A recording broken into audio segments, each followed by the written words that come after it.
sudah didengar ya? Sudah. Sudah ya? Baiklah. Saya mohon maaf tadi soalnya ada kendala teknis yaitu keterputusan jaringan. Soalnya saya tadi sedang di perbatasan Indonesia dan Australia. Menarik sekali pembahasannya meski saya sempat melewati tadi beberapa perbincangan. Dan alhamdulillah masih bisa berlangsung. Terima kasih banyak kepada Bapak co-host. Alhamdulillah saya sempat memberikan kepada co-host tadi untuk dipegang. Saya juga mengalami kepanikan, asam lambung saya semakin bertambah. Dari pokok pembahasan dan diskusi tadi, sejauh yang dapat kita tangkap dan kita simpulkan adalah bagaimana memang Aceh Neologi ini adalah sebuah cara pandang Aceh sebagaimana banyak disampaikan tadi oleh saudara Cibro, bahwasanya ini adalah sebuah cara pandang baru terhadap Aceh dalam perspektif orang Aceh sendiri, yang mana kalau dalam dapat kita lihat ini adalah sebuah model kajian antropologi dalam pendekatan atau dalam metodologi frikatifikasi ilmu yang dibuat oleh Bapak KBA sendiri, sehingga kita akan gagal paham ketika mencoba memahami Acehnologi misalnya dengan mengkomparnya dengan studi-studi lain, misalnya studi yang dibuat oleh Snok Hurgronyo misalnya. Kalau Snok kan itu adalah orang yang mengkaji antropologi, sebagaimana dikatakan oleh Cibro tadi, yang membedakan antara subjek yang mengetahui dengan objek yang diketahui. Tetapi bagaimana KBA di sini memberikan alternatif, yaitu bagaimana saya sebagai orang Aceh yang berada di dalam Aceh melihat Aceh dengan sudut pandang saya, sehingga memang nyaris mendekati apa yang dikatakan oleh Cibro bahwasanya tidak ada lagi subjek dan objek dalam hal ini. Tetapi sang penulis sendiri hidup di dalam Aceh, mengalami Aceh, sehingga dia menulis dalam perspektif itu. Mengenai persoalan epistemologi dan metodologi yang memang dipertanyakan banyak orang kepada Acehnologi ini, memang saya pernah menanyakan sendiri kepada Bapak KBA di Banda Aceh tahun 2018. Saya tanya, ini epistemologinya mana, saya tanya. Kenapa hanya dikasih kepada para pembaca hasil dari kajiannya, yaitu 6 jilid Acehnologi itu sendiri. Tetapi bagaimana prosedur atau mekanisme meneliti Aceh sebagai orang Aceh atau sebagai dengan cara frikatifikasi ilmu itu tadi, kita hidup di dalam Aceh lalu menulis Aceh, kita berada dalam dirinya sehingga kita tidak bisa menentukan lagi antara subjek dan objek. Saya tanyakan itu kepada Pak KBA 2018.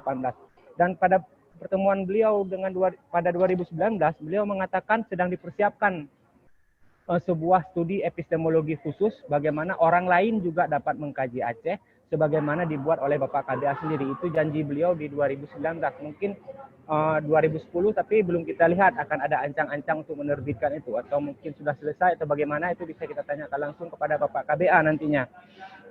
Sebagaimana dikatakan juga oleh Ramli Cibro bahwasanya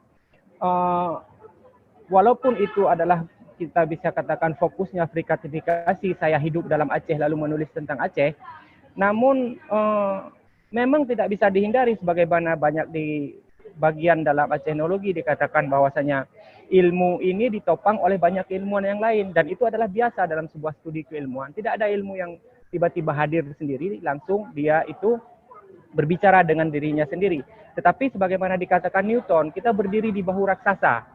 Dari situlah kita membangun sebuah pendekatan keilmuan atau membangun sebuah disiplin keilmuan mungkin dengan cara tetap berdiri di bahu raksasa itu tadi. Jadi khasanah keilmuan yang lama itu tidak mungkin kita abaikan begitu saja. Selanjutnya yang dapat kita resume dari hal ini adalah bagaimana orang Aceh sendiri melihat Aceh. Itu perlu kita pelajari dari Pak KBA nantinya supaya beliau dapat mengeluarkan sebuah buku yang secara epistemologis dapat membantu kita memahami bagaimana sebenarnya epistemologi yang pernah digunakan oleh Pak KBA dalam Acehnologi. Selanjutnya yang banyak dipersoalkan oleh kita adalah bagaimana filsafat Aceh itu sendiri. Mengenai hal ini saya tidak bisa menanggapi terlalu banyak. Kita mungkin ketika berbicara filsafat terlalu berekspektasi kepada filsafat yang dibuat oleh Aristoteles. Dalam hal ini saya ingin mengajak kita meninjau pada tulisan yang dibuat oleh Pak Humaydi, Dr. Humaydi, alumni UIN Jakarta, yang menulis tentang bagaimana filsafat di Indonesia itu sebenarnya secara historis maupun kontekstual.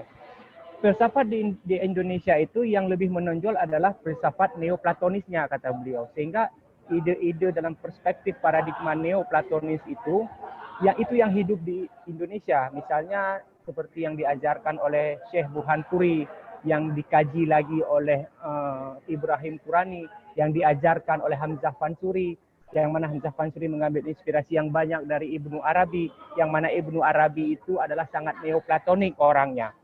Jadi perspektif filsafat itulah yang sangat banyak mempengaruhi kefilsafatan di Indonesia, karena Aristotelian itu kurang di kita, karena Aristotelian banyak dipakai itu untuk kajian-kajian usul fiqh atau kajian-kajian fikih. Tetapi kajian-kajian kefilsafatannya lebih banyak mengambil daripada neoplatonik. Nah, karena kajian ini neoplatonik, sehingga dia itu dapat berelasi dengan bagaimana Suhrawardi memunculkan sebuah alternatif yang mana ini direspon oleh KBA. Kalau saya lihat bagaimana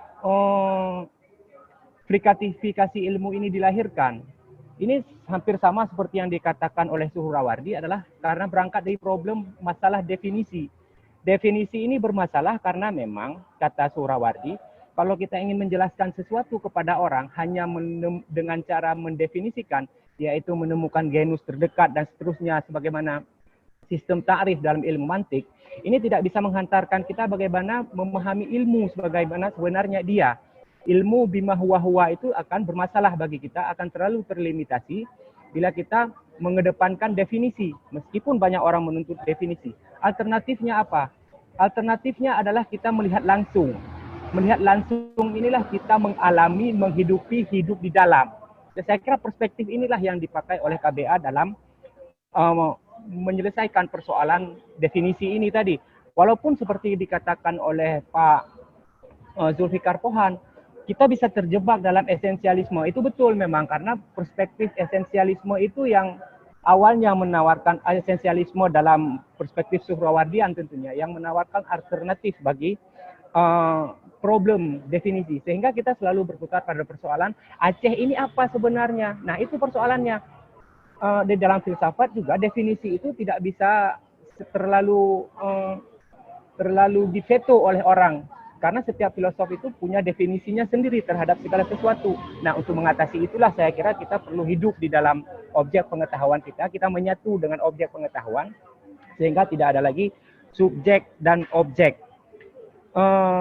Selanjutnya yang bisa diresume dari ini adalah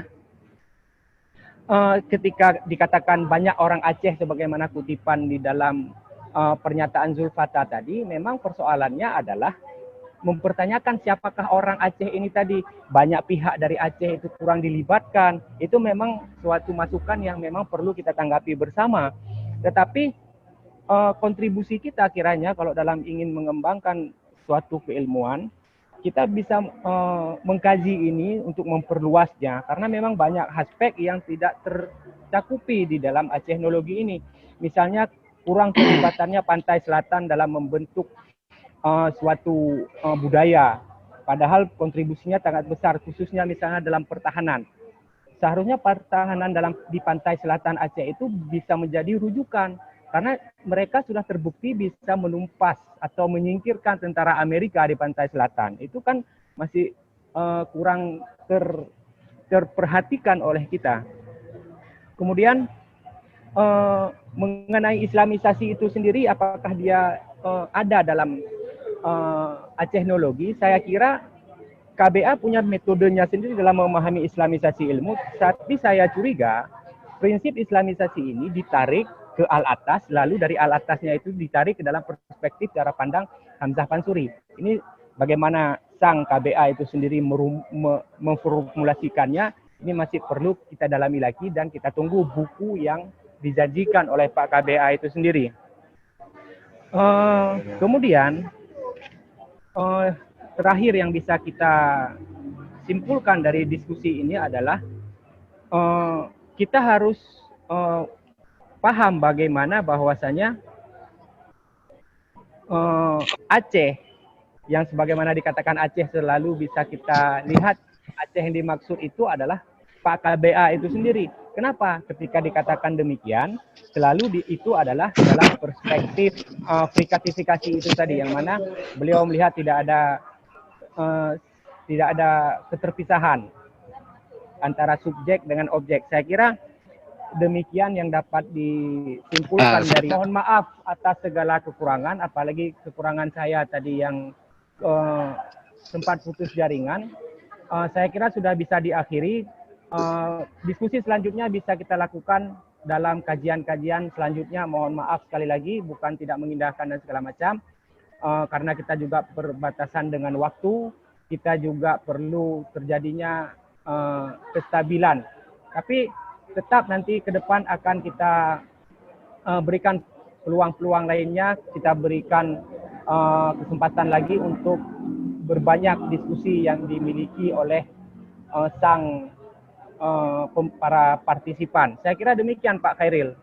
Bisa kita tutup ya semuanya ya. Terima kasih semuanya khususnya kepada Bapak Zulfatar, demikian juga kepada Bapak Ramli Cibro. Saya kira sudah bisa kita akhiri. Terima kasih banyak.